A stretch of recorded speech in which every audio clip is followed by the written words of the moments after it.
बिस्मिल्लाहिर्रहमानिर्रहीम। कैसर अब्बास जाफरी की तरफों तो सारे वेखण वालियां नूं अस्सलामु अलैकुम। उम्मीद करदा कि रब करीम दे फजल व करम दे नाल तुसी सारे खैर वफियत दे नाल होसो। अज मैं तुहाडे नाल चिकन और मिक्स सब्जी पुलाव बनाने का तरीका शेयर कर रहा। ये तुहानूं ज़रूर पसंद आसी। वीडियो मुकम्मल वेखना ताकि तुहानूं सही समझ आवे। पसंद आवे तो वीडियो नूं लाइक कर छोड़ना और चैनल नूं सबसक्राइब कर छोड़ना, क्योंकि तुसा लोगों के तावन दे नाल ही चैनल अगे चलना है। चलो जी बिस्मिल्लाह करदे हां, बनाना शुरू करदे हां। सब्जी सारी दी असां मुकम्मल तौर पर कटाई कर लई है और इस सब्जी की मिकदार तुहानूं नाल दसदा। बिस्मिल्लाह करदे हां जी। आधा किलो असां बासमती चावल लिया। इसनूं असां आधे घंटे वास्ते पानी भिगो के रख दिता है। हुण असां चुल्हे च अग जला लई है। एक कढ़ाई लई है। आधा किलो असीं चावल बना रहे हैं। उस दे विच आध पाव असीं घी पा रहे हैं। घी गर्म हो गया। मिसाले असीं तुहानूं नाल दसां जिहड़ी चीज़ असीं इस दे विच सटनी है, कितनी एक मिकदार सटनी है। एक साडे कोल प्याज आई, ये असां कटाई कीता है, ये भी सट रहे हैं।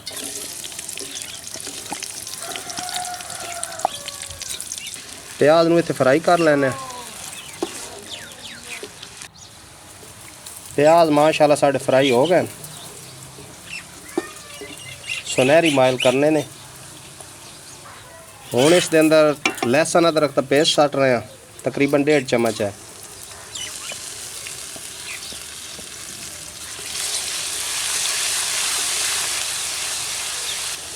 इत्थे लहसुन अदरक की बुनाई करसां। 5 मिनट हो गए लहसुन अदरक की बुनाई करदे हैं। माशाल्लाह बड़ी अच्छी खुशबू आ रही है।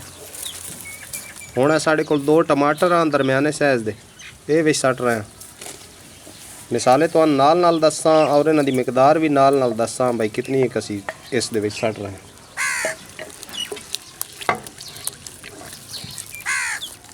टमाटर शामिल करन तो बाद नाल ही दूसरे मिसाले सट रहे हैं। इस दे विच 1 चम्मच गरम मसाला है, 1 चम्मच धनिया है साबत, थोड़ा थोड़ा कुट्टे होया है, 1.5 चम्मच साढ़े कोल नमक है, जीरा है साढ़े कोल पीसे होया, चंद खड़े मिसाले ने और 1 चम्मच काली मिर्च है, ये भी सट रहे हैं।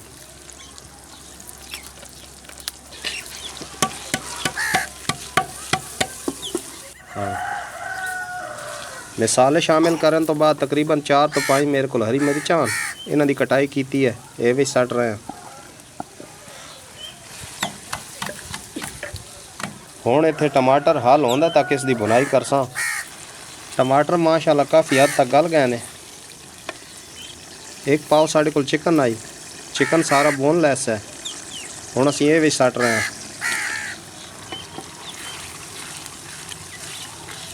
इत्थे हुण कम अज़ कम 10 मिनट इसकी बुनाई करसां। चिकन की भी बुनाई कर लई है। हुण नंबर आ गया सब्जियां दा। शिमला मिर्च आई तकरीबन साढ़े कोल 1 आई, वड्डे साइज़ की आई, ये कट्टी है, ये भी सट रहे हैं। 1.5 पाव मटर आन साढ़े कोल, इन्हां दे दाने कढ़ लैने, धो लैने, ये भी सट रहे हैं। एक आलू आई साढ़े कोल, ये भी असां कट लिया, ये भी सट रहे हैं। बंद गोभी छोटा जिहा बिल्कुल फुल आई, थोड़ा जिहा कट्टे, ये भी 2 गाजरां दरमियाने साइज़ दियां, ये भी बरीक बरीक कटियां। अज असी सब्जी और चिकन वाला पुलाव बना रहे हैं। इन्हों मिक्स कर लेना एक दफ़ा। 10 मिनट हुण होर बुनाई करसां ताकि जिहड़ी अस सब्जी सट्टी है इसकी भी बुनाई हो वञे। माशाल्लाह 10 मिनट हो गए ने, सब्जी की भी बुनाई हो गई और चिकन की भी मज़ीद बुनाई हो गई। इत्थे हुण नंबर आ गया जी पानी का। यह 1 मग्गा साढ़े कोल चावल आने, आधे किलो का मग्गा है, ये असी 1.5 मग्गा पानी का सट रहे हैं। क्योंकि चावल असा जड़े नो पहले आधा 1 घंटा पहले पानी भिगो के रखे हैं। अगर पानी दे विच पहले चावल भिगो के न रखिए, अगर दस्ती धो के सटिए तो उसदे विच डबल पानी लग सी। बेहतर यही है कि पहले सेक के रखिए तो चावल मज़ेदार बनते हैं। असी पुलाव बना रहे हैं। अगर चाइनीज़ बनाइए तो उस दे विच ये है भाई चावल उबालने पाउंदे ने, क्योंकि बिरयानी टाइप हो जाता है। ये पुलाव बनाने का तरीकाकार यही है। एक दफ़ा ढक देने ताकि पानी नूं उबाल आ वंजे। माशाल्लाह पानी नूं उबाल आ गया। इत्थे तुसीं नमक चेक करना है। नमक साडा कम है, 1.5 चम्मच कम है, आधी चम्मच और सट रहे हैं विच।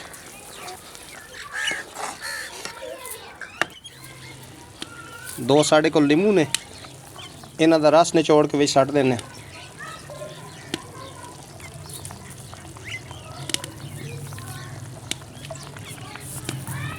नींबू नाल ये होंदा है कि चावल आपस में जुड़ते नहीं हैं।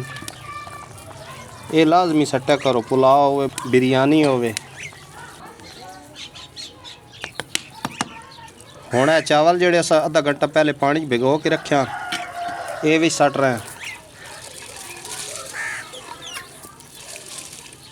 मिक्स कर लेने एक दफ़ा।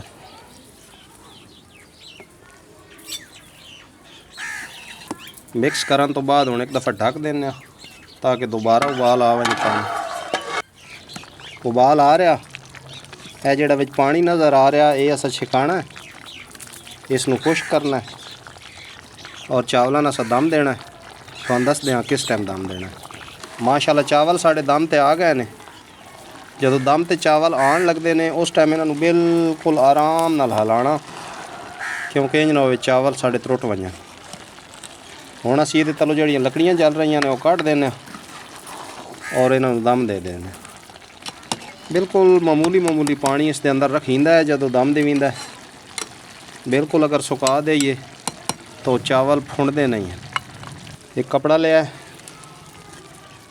इस दे नाल असीं नूं दम दे रहे हैं।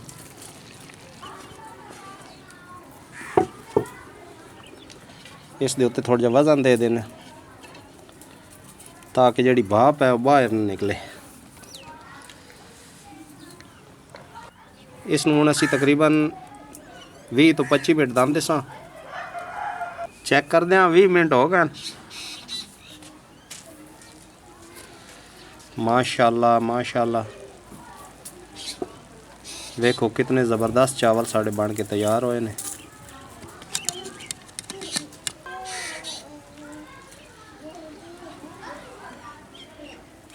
अगर मेरी वीडियो पसंद आवे तो उसनू लाइक करना और मेरे चैनल नू सब्सक्राइब करना। अज वास्ते बस इतना है कि मिलते हैं किसी अगली वीडियो दे विच। अल्लाह हाफिज़।